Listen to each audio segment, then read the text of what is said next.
국내 제가 제주도와 또 부산을 소개해드렸고 그 외에도 춘천, 또 백령도, 경북 봉화 이렇게 다양한 지역들이 있습니다.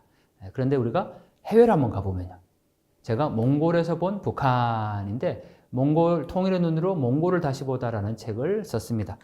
이 사진에서 겨울에 제가 촬영을 한 건데 몽골은 뭐 광활한 초원이 있으니까 봄이나 가을 또 여름에 가면 참 좋은데 겨울도 또 남다른 멋이 있습니다. 지금 큰 바위가 있죠. 그 밑에 검은색으로 보이는 건 자동차입니다. 점같이 보이는 거. 찾으셨습니까? 큰 바위가 지금 사진 왼쪽에 있고 그 옆에 게르가 있죠. 그런데 이 큰 바위를 자세히 보면 거북이처럼 생겼습니다. 그래서 이 바위를 거북바위라고 부르고 이 장소가 몽골 테를지 국립공원입니다. 몽골을 가는 관광객들은 반드시 이 테를지 국립공원에 거북바위를 갑니다. 뭐 개인적으로 가든 아니면 패키지 관광을 가든 뭐 패키지 관광 말할 것 없고요. 반드시 지금 제가 서 있는 요 장소에서 지금 저렇게 거북바위를 사진을 찍습니다. 그런데 우리가 통일의 눈으로 세상을 다시 보는 것은 바로 모든 사람들이 똑같이 찍는 그 사진 스팟 장소가 아니고 나만의 시각으로 다르게 세상을 바라보는 거죠. 자, 그러면 지금 모든 관광객들이, 몽골을 찾은 관광객들이 지금 이 장소에서 이 거북바위를 사진을 찍는데 저는 반대편에서 찍어봤습니다.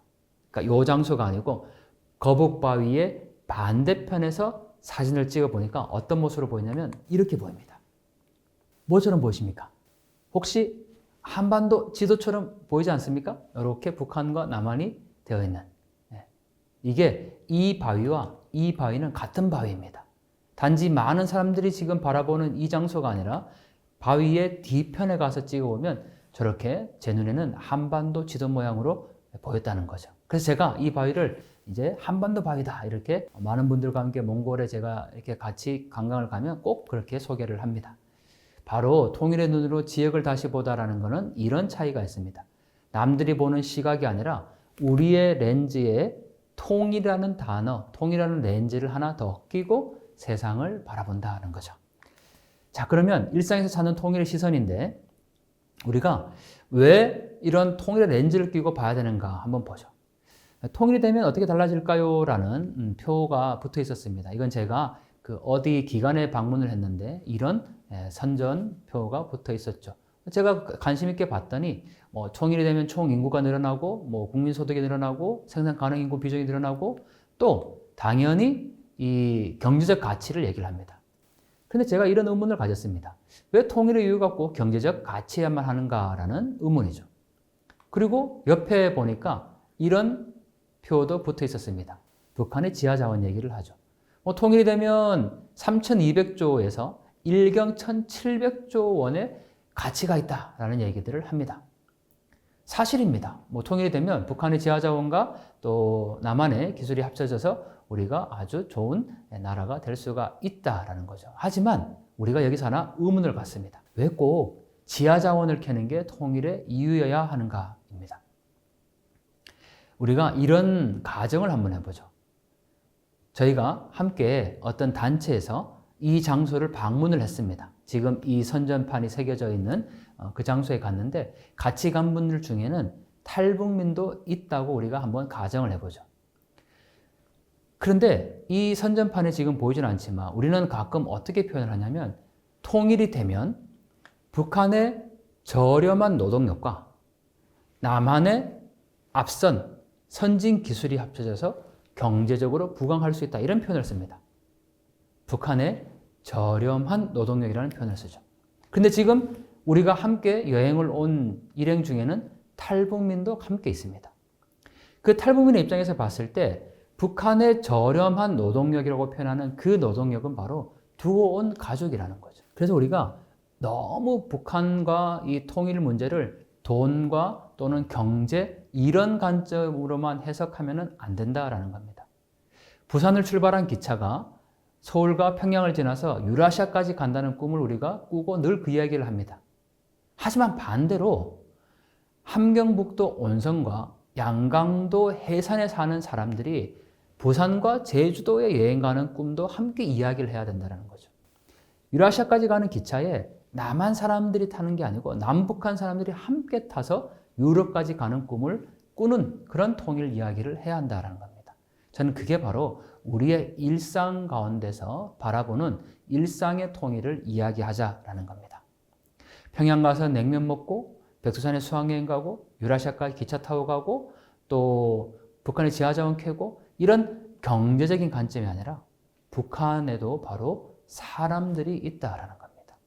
그리고 그 사람들도 우리와 똑같이 우리가 지금 누리고 있는 이 자유민주주의와 인권과 경제적인 풍요로움을 함께 누릴 수 있어야 한다는 거죠. 이러한 내용들을 우리가 일상생활 가운데서 함께 공감하고 또 전하려면 우리의 렌즈를 통일한 렌즈로 하나를 끼고 볼 필요가 있다라는 겁니다. 그래서 제가 우리나라 지도 그리기를 한번 제안을 해보는데 우리나라 지도 한번 이렇게 그려보시겠습니까? 네. 손으로 어떻게 그리시겠습니까? 우리나라 지도. 손으로 한번 그려보시죠. 혹시 우리나라 지도를 이렇게 반만 그리신 분 계십니까? 북한은 없고 남한만 있는. 간혹 제가 학교에 가서 청소년들 대상으로 강의하다 보면 우리나라 지도 그리라 그러면 이렇게 지도를 그리는 친구들이 있어요. 그런데 그것은 학생들이 통일에 무관심해서 그렇게 그리는 것이 아니라 바로 어른들이 잘못한 겁니다. 왜냐하면 제가 지금 찍은 이 사진이 어디에 붙어 있냐면 7번 국도 어느 휴게소 화장실에 이 사진이 붙어 있었습니다. 그런데 더 중요한 거 7번 국도 어디냐면 부산을 출발해서 포항, 영덕, 울진, 강릉, 속초, 주문진 지나서 강원도 고성까지 이르는 한반도 동해안을 따라서 가는 가장 멋진고 예쁜 도로가 바로 7번 국도입니다. 그런데 제가 여기에서 퀴즈 하나 드리겠습니다. 7번 국도 종점이 어딜까요? 부산을 시작으로 출발한 이 7번 국도의 종점은 많은 분들이 지금 지도에서 보시는 것처럼 강원도 고성에서 길이 끊겼으니까 강원도 고성이라고 생각하지만 아닙니다. 7번 국도의 종점은 바로 함경북도 온성입니다. 부산을 출발해서 한반도 제일 북단인 온성까지 이르는 그 도로에 한반도 지도가 이렇게 반만 그려져 있다는 거죠. 그래서 아이들이 통일에 무관심한 게 아니라 바로 우리가 일상의 공간들을 그렇게 통일로 보지 못했다라는 반상입니다. 자, 우리가 이제 통일의 눈으로 서울을 다시 보다라는 지역으로 가보겠습니다.